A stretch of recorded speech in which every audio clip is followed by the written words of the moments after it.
or affirm the testimony you're about to give in this matter will be the truth? I swear. You may take your seat.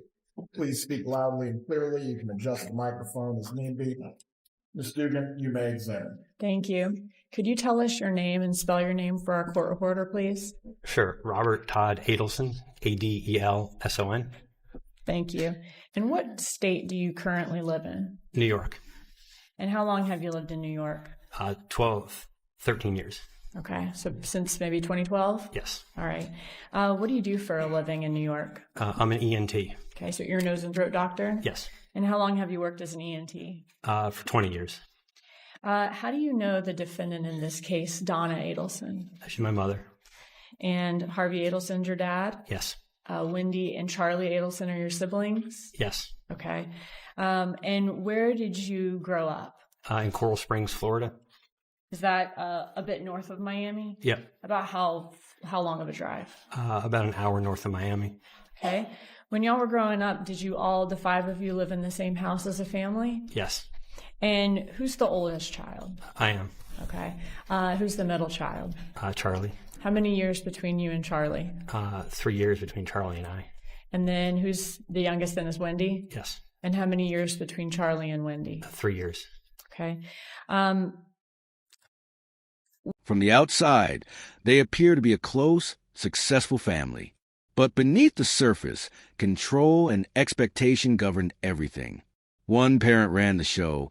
Opinions were seldom optional, and approval was always conditional. This is a story of family power, and what happens when it refuses to let go. When you were 18, did you move out of the Coral Springs house? Yes, when I went to college. Okay. And did you go to college at University of Florida? I went to Tulane. Oh, thank you. Okay. Did you live in Gainesville at some point? I did, yes. Okay, thank you. So after you went to college at Tulane and then went on to med school, went on to residency, throughout those years, did you continue to talk to your parents and your siblings on a regular basis? Yes. And would you see them a couple of times a year? Yes. When you were in school, would you go home for the summer? Yes. Based on your personal observations throughout your life of your parents and of your siblings, who's the leader in the family? Who tends to run the show? I think my mom. Okay, so Donna Adelson? Yes. Would you describe Donna Adelson's personality as being more controlling or more laid back? I think more on the controlling side. What about, is she kind of a more assertive person or a more passive person? A more assertive. What about your dad, Harvey Adelson? What's his personality like? I think he's more passive, more go with the flow. Okay. So they're kind of opposites in that way a bit? Yeah. When you and your siblings were growing up, was Donna Adelson a very involved parent? Yes. And when I say involved, as far as with your life and with your friends and with school and with that type of thing? Absolutely. Did she have certain fixed ideas throughout your life of certain things she wanted to happen in you and your siblings' life? Yes, absolutely. Was it acceptable if you decided to not do those certain things that she was fixated she wanted you to do? Was that acceptable to her or no? No. I think she had certain sort of rigid, fixed ideas or impressions for what she wanted for us. And, if you went along with that, things were fine. If you didn't, things were not fine. Did she have strong opinions about who you all married and what you all did for a living and those types of things? Yes. And you're obviously a doctor. Was that an acceptable profession to her? Yeah. That was okay. Okay. And was that one of the reasons you became a doctor? Yes. Okay. How involved was Donna in yours, Charlie, and Wendy Adelson's life after you grew up, became adults, and had kids of your own? I think still involved. Was she more involved with your life, Charlie's life, or Wendy's life, would you say? Probably more involved with Wendy and probably to a lesser degree with Charlie. Okay. And then would you be she's the least involved with your life out of the three? Yeah, probably because I was older, but sure, I agree. Okay, so you're the oldest child. You're out of the house before the other two? Yep. Okay, and then you also lived other places after you went to college throughout the rest of your life? Yes. Now, was this like a healthy level of involvement that she had with the three of yours lives, or was it more of like a micromanaging as you saw it? I think it was certainly between over-involved and controlling. It probably lended itself more toward controlling, but, there's, in various realms, more or less, but I think certainly that was a tension. Okay. So a little more on the controlling side. Yes. And does that include your personal lives as far as your relationships and in your professions, your jobs? Yes.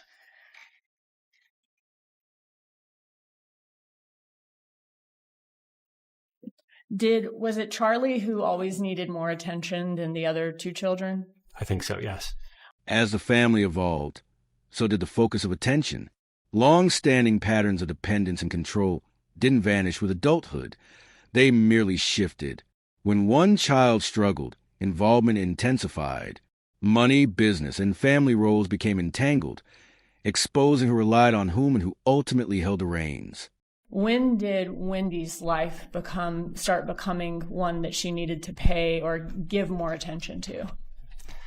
I think when she had some troubles in her marriage, I wasn't aware there were any troubles in her marriage until Wendy left. But I think around that time when she had two young children, I think that was when she became more involved. And I was, at that point living, a pretty good distance away. Okay. Were you living in Philadelphia at the time? Yeah, but first in Philly and then in New York where we live now. Okay. And so Charlie always got a lot of attention, and then Donna also started giving her attention also to Wendy's life once Wendy starts going through the separation or divorce. Yeah, I agree. Okay. From your interactions with Donna Adelson through your whole life growing up and even as an adult, would you describe her as someone who's mentally sharp, thinking about things from all angles, or is she someone who's a little more gullible? Yes, sir. Objection is sustained. You may continue with your examination.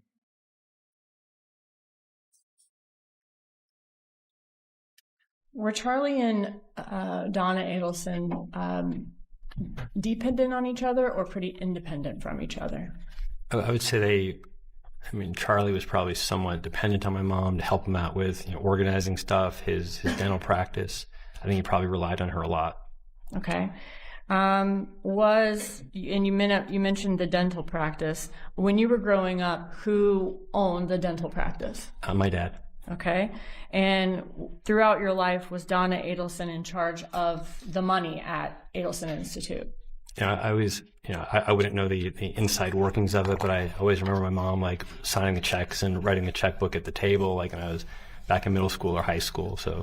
Okay. So even back then, she would do some bookkeeping or payroll type things at home. That's my memory of it. Okay. And then did the dental practice, you said it obviously started out at Harvey's. Do you remember a time when Charlie Adelson took over?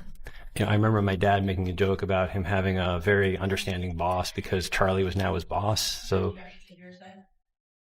Do not testify to what others have stated out of court. You may testify as to your knowledge, but not what someone else specifically said. The objection is sustained. You may continue. I understand you were telling us how you remember that, but can you just tell us around what year do you remember that happening? Around 2012, Charlie purchased the practice. Okay, and then was there a time that you remember Charlie somehow selling it back to Harvey? Harvey Adelson is then becoming the head of the practice again. As family dynamics shifted, focus turned sharply to Wendy. Once her marriage began to unravel, scrutiny intensified. Observations, texts, and conversations revealed a mix of concern and control, echoing the patterns of influence that had governed the family for decades. Permit you to answer the question if you have knowledge of this matter. My memory of that was sometime in fall to winter of 2015 to 16, somewhere right around there. That's my memory. Okay, so fall to winter of 2015. Turning into 2016. That's my memory. Okay. Now, you mentioned Donna Adelson doing payroll at Adelson Institute throughout your life. If someone were to ask Donna Adelson, or if someone asked Donna Adelson to do something, is she the type of person that just snaps to it, or does she have some questions first? Overall, this is not very motion. You may answer the question. No, I don't think she would just snap to and do what someone told her to. Okay. Is she the type of person who's going to have some questions if you ask her to do something? I think she would definitely have some questions. Okay.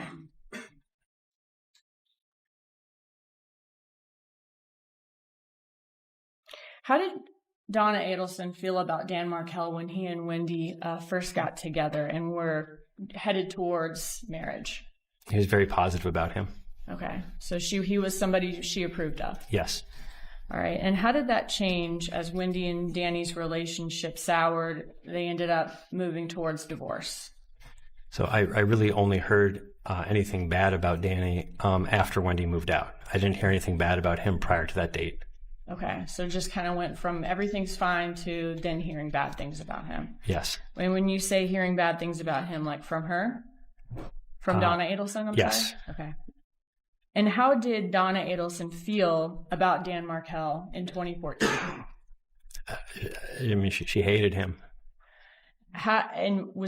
Would this come from your knowledge of that? Come from things that she would say to you? Yes. I mean, yeah. Did you observe that Wendy played a bit of a damsel in distress, in your opinion, in the divorce? Yes, I think that's a good way to describe it. Did Donna Adelson ever talk to you about Wendy Adelson and Dan Markell's divorce? I apologize. Did Donna Adelson? I apologize. Can I hear the question again? Did Donna Adelson ever talk to you about Wendy and Dan Markell's divorce? Some. I mean, the phrase that sticks in my head is that Danny was depoing Wendy to death.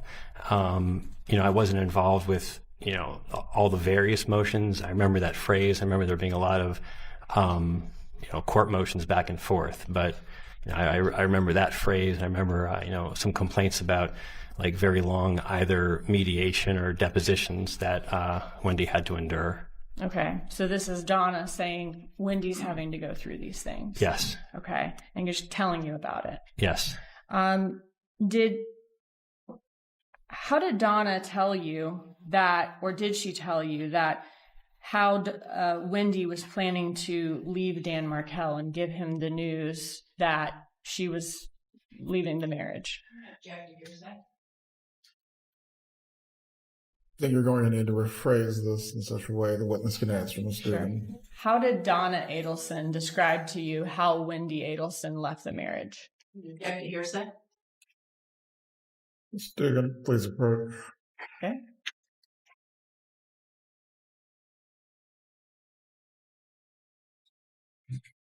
You may continue your examination, Ms. Dugan.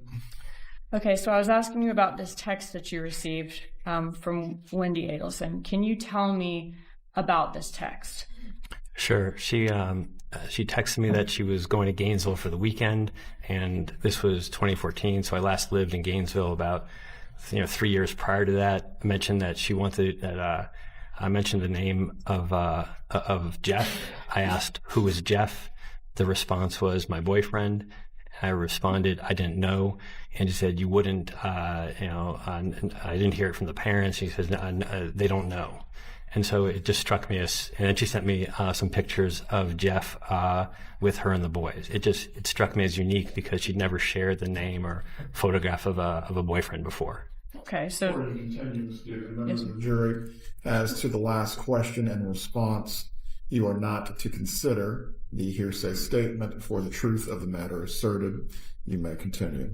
Okay. So it was unusual for her to talk to you about boyfriends at all. Yes. But you also felt it was unusual that she's telling you about this boyfriend when even your parents don't know about him yet. Right. And she was closer to her parents at the time than you. Correct. Okay. What date was that text message sent? In the weeks before tragedy struck, family life followed its usual rhythms. Birthdays celebrated, photos shared, plans made. Yet beneath the surface, odd details and hidden secrets began to emerge, drawing attention in ways that would soon take on a chilling significance. What once seemed ordinary was about to be irrevocably changed. the very end of June, like 26 or 28 of 14, that last weekend. Okay, so it was prior to 4th of July weekend. Yes. Okay. And do you remember where in those photographs Wendy is with her sons and Jeff? Like Wakulla Springs, something like that. Okay. And they were in front of a board that said that. And did you let her know you wouldn't mention him to her parents or to your parents? Yes.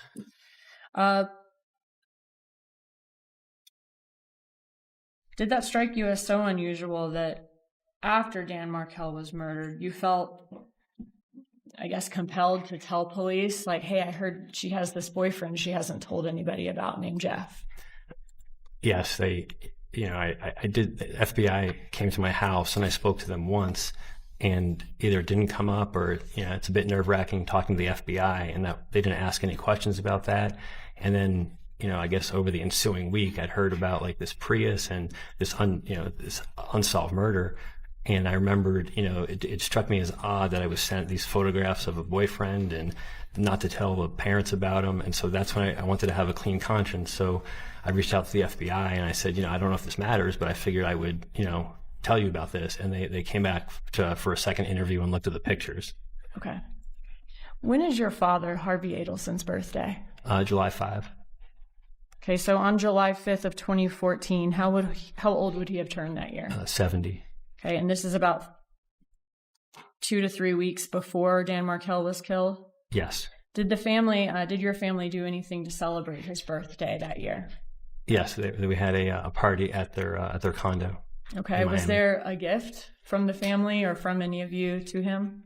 No. I remember an email, and my dad is not someone who wants gifts or a big deal made about him, and so the email is something like, your dad doesn't want gifts; he just wants all of his kids to be with him on his birthday. And was that from Donna Adelson? Yes. So she's basically letting you know you and your kids coming is going to be his gift. Correct. And everybody, all the kids and grandkids being correct. There.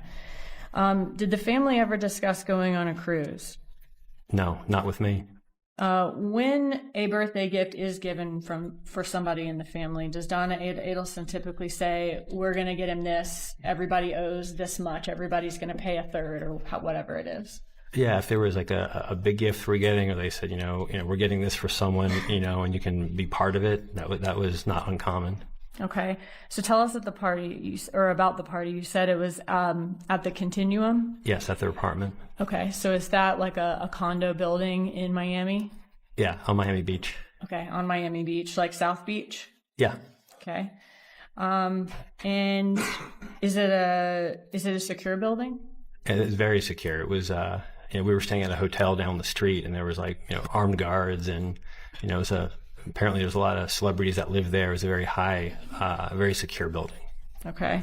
And these celebrities that live there, were they people that you knew of? I mean, you knew who they were? Sure. Yeah. A-Rod. Did these people have kind of guards of their own too in the building? I don't know. Oh, okay. So the guards that you saw were the guards in the front? Yes. All right. Had your parents, how recently had they moved to the Continuum? I got the idea, it was certainly less than a year. Like, I don't remember exactly, but it seemed like they said they were going to try living down in South Beach to see if they liked it for their retirement. And so it had to be sometime, before, because they were pretty well moved in there. But I don't remember the exact time, but if I'm guessing, like maybe 6 months before or something like that. Okay. So by the weekend of the party, July 5th, are they like fully moved into their condo there? Yes. Okay. And are they living there full time? From what you know?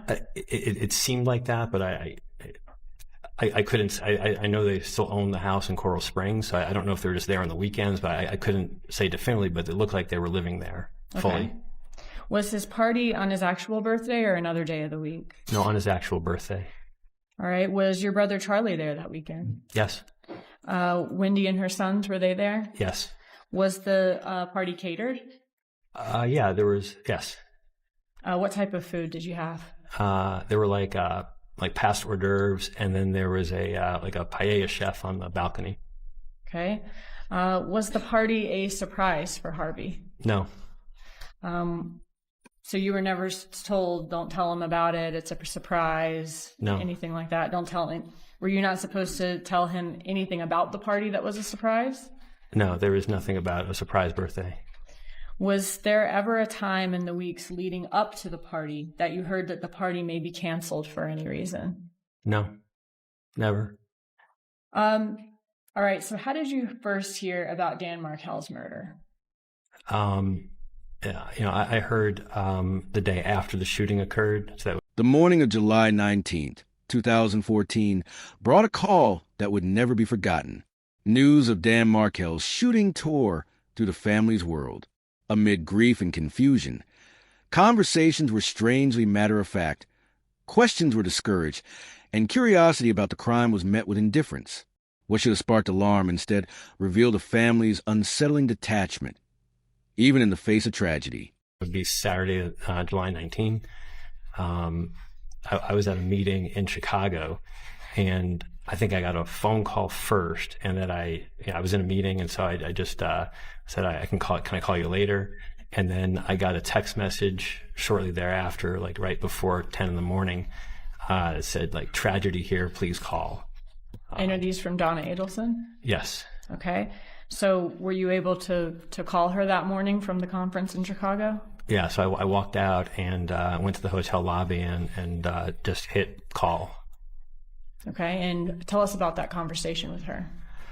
So it's one of those moments that you'll just remember forever. So I remember being in the lobby of the Westin, and I assumed something terrible had happened, and but I wasn't ready for it. She said, so we just want to let you know that Danny's been shot, and they took him to the hospital, but he didn't make it.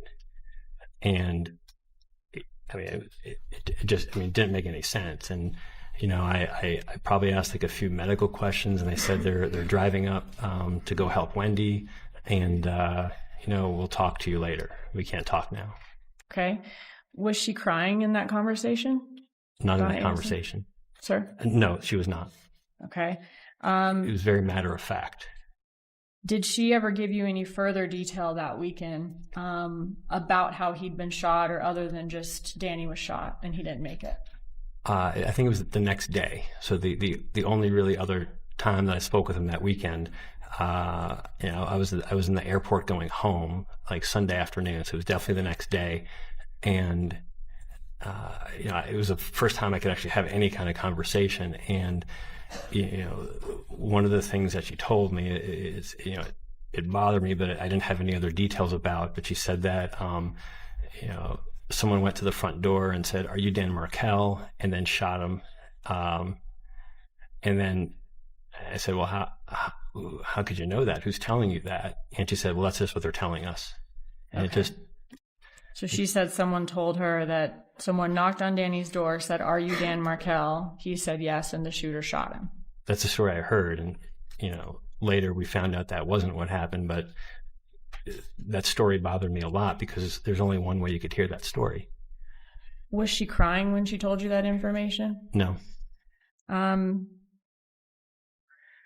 You mentioned earlier that law enforcement contacted you after Dan Markell's murder. Did they contact you to try to see if you knew any information? Yeah, they came to our house. I was already at work, and so they talked to my wife. It had to be a Wednesday or Thursday, so I was already at work. And is this your house in New York? Yes. Okay. And did you end up talking to law enforcement and answering their questions, letting them know what you knew? Yeah, they came to my office the next day, and we with two agents, and we had an interview. Okay. After that conversation you said it was the FBI earlier, right? Yes. Okay. After that conversation with the FBI, did Donna Adelson ever say anything to you about having talked to law enforcement or the FBI? It was either that afternoon or the next day, but and she called me and said, I just want to let you know, if the police come around, don't talk to them. Okay, so she told you not to talk to law enforcement. Correct. Did you let her know that you already had talked to law enforcement? Yeah, I said I already did. What did she say to that? She said, "Oh, well, you don't know anything anyway." You don't know anything anyway? Correct. Was that an unusual statement coming from your mother? Yeah, everything that week was unusual, but I clearly didn't know anything, but I wasn't going to not talk to the FBI if they show up at my house. How did you respond? Let me ask you this. After the murder of Dan Markell, did Donna Adelson seem curious about who killed Dan Markell? No. Was there a complete lack of curiosity? Yeah, nobody seemed curious. Did you actually ever ask her, like, after the murder, like, hey, like, what do you think happened? What do you... Yeah, and, the conversations were kind of rerouted, or that was certainly discouraged, and it was probably like maybe sometime like mid-August, when I finally had a chance to ask and say, what is going on? This was not a small event. This was getting a lot of notoriety. And I said, what do you guys think happened? And she had said, I don't know and I don't care. It doesn't concern me. Was that out of character for her to not be curious and not be asking some questions? Yeah, I mean, it was an unsolved murder of, my former brother-in-law, like someone that we all know very well. I mean, if it was like some neighborhood gossip, people would be interested. This was like national interest, and nobody had any curiosity about, who did this to Danny. Is a person, you mentioned that, not only is it your brother-in-law, but it was like national news at that point as well. Yes. And regardless of it being national news or not, I mean, is a person dying from gun violence an extremely unusual thing to happen in your family? Yeah, I mean, to this day, Danny's the only person that I know who's died from gun violence or been a victim of gun violence. So it's unique in that manner. What would your mom, Donna Adelson, do if you did try to ask her any more about Danny's murder after that? It wasn't a subject for discussion. It would be rerouted, or it was just not a subject to discuss. When you say rerouted, do you mean like changing the subject? Yeah. Okay. All right. Fast forward to 2016. Do you remember in May of 2016 when Sigfredo Garcia and Luis Rivera were arrested? Yeah, I do. I saw it in the OR. Months later, when arrests were finally made in Dan Markell's murder, the family's reaction was unexpectedly subdued. Even the news of justice failed to ignite conversation or curiosity. Calls were short, discussions were avoided, and the usual expressions of concern quietly shifted elsewhere, leaving a haunting silence in the aftermath of tragedy. Someone, told me about it. So it had to be like a Wednesday, and you were in the operating room lounge? Yeah, it was someone the lounge. Told you about it? Yes, it was someone else, because stories like this people see on Twitter or such, and I remember someone telling me, like, did you hear about that case? Because it's more than one person had followed it, and I saw it, and then that was on the 26th, and I remember the dates because our anniversary is on the 28th of May. My wife and I were like, should we call them? Like they arrested some guy who killed Danny. And when you say them, you mean like should we call parents. my parents? And yes. Yeah, okay. So it was big news that even people you work with were seeing that there were finally some arrests made. Right. Okay. And that was 2 days before your anniversary, you said? Yes. Okay. So did you and your wife eventually talk to your parents? We did. We thought, should we call them? And we figured, if they wanted to call us, they would call us, and then they didn't. And so we figured, well, they'll call us on our anniversary, and so we can just sit tight. And I'm sure it's pretty stressful. And this guy was arrested in Miami, and so they called us on our anniversary, which was the 28th. Okay, so that was 2 days after the arrest, I think. 2 days after I found out. Yes. 2 days after you found out. Thank you. So on the 28th, did you talk to Donna Adelson? Yes. All right. And when she called you, was she telling you the good news that Danny's killers were arrested? No, she just called us for our anniversary, and wished us well, and had some small talk for a bit. I kind of let it go for a little bit. And I mean, this was not small news. And so I finally broached the topic and said, they found the guy, they arrested someone who killed Danny. There's no response. And I said it, at least 2 or 3 times that, they made an arrest. They got the guy who killed Danny. Yeah, and then her response was, I've got to go. And then did she hang up the phone after that? Yes. And did you ever talk to her about it again, ever after that? No.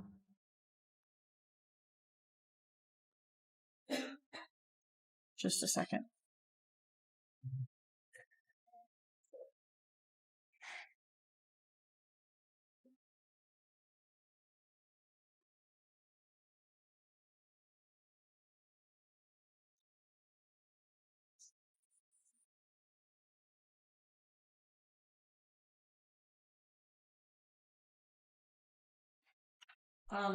Other than, her reaching out for happy birthdays, happy anniversaries, that kind of thing, was that the last conversation you had with her?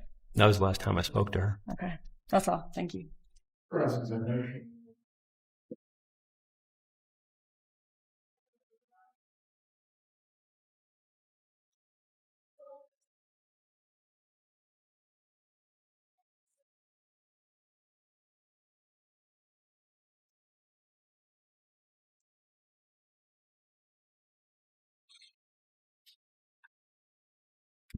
Good afternoon, sir. Good afternoon.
I'll say it again. Good afternoon. Good afternoon.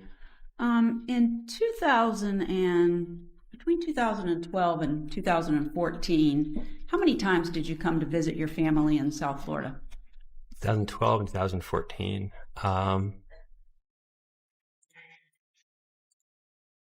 My daughter was born in October of 2012, and so I think my dad's birthday. There was a Thanksgiving, I think, in 2013. So pretty much Thanksgivings were the times when we would travel, having a 1-year-old and a 3-year-old. So sure. Okay, so Thanksgiving of 2013, and then your dad's birthday in 2014. Yeah, there could have been one other one, but I remember those two for certain that I could swear to. Okay, and when you came for his birthday was on the 5th. You came in on the 4th. The party was on the 5th, and you left on the 6th, correct? That's my memory of it. And Thanksgiving, kind of the same thing. I mean, you got a job you got to get back to, right? Yeah, yep. Okay.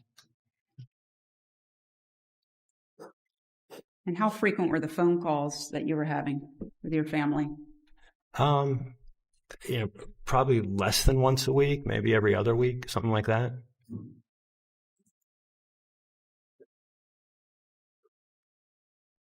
And when I say family, I think I'm referring to Donna. Sure. Okay. Now, you were here on the 5th for your dad's birthday. You said you went home on the 6th. Yep. And Danny Markell was brutally murdered on July the 18th of 2014. That was in the summer. Correct. Recall that? Yes. And when did you arrive in Florida to be with your family? I didn't. Thank you. You had mentioned in your direct testimony that your mom called and said you shouldn't talk to the police. You recall that? Yeah, I do, yes. What actually happened was a family friend, Michael Weinstein, you know him, correct? I do, yeah. Your mom indicated that he had called and advised that as a family friend and an attorney that you all should not talk to the police. That's what she told you, isn't it? Yeah, yeah. Thank you. I don't have anything further. Redirect examination.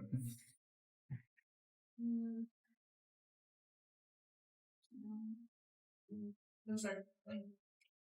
You may step down.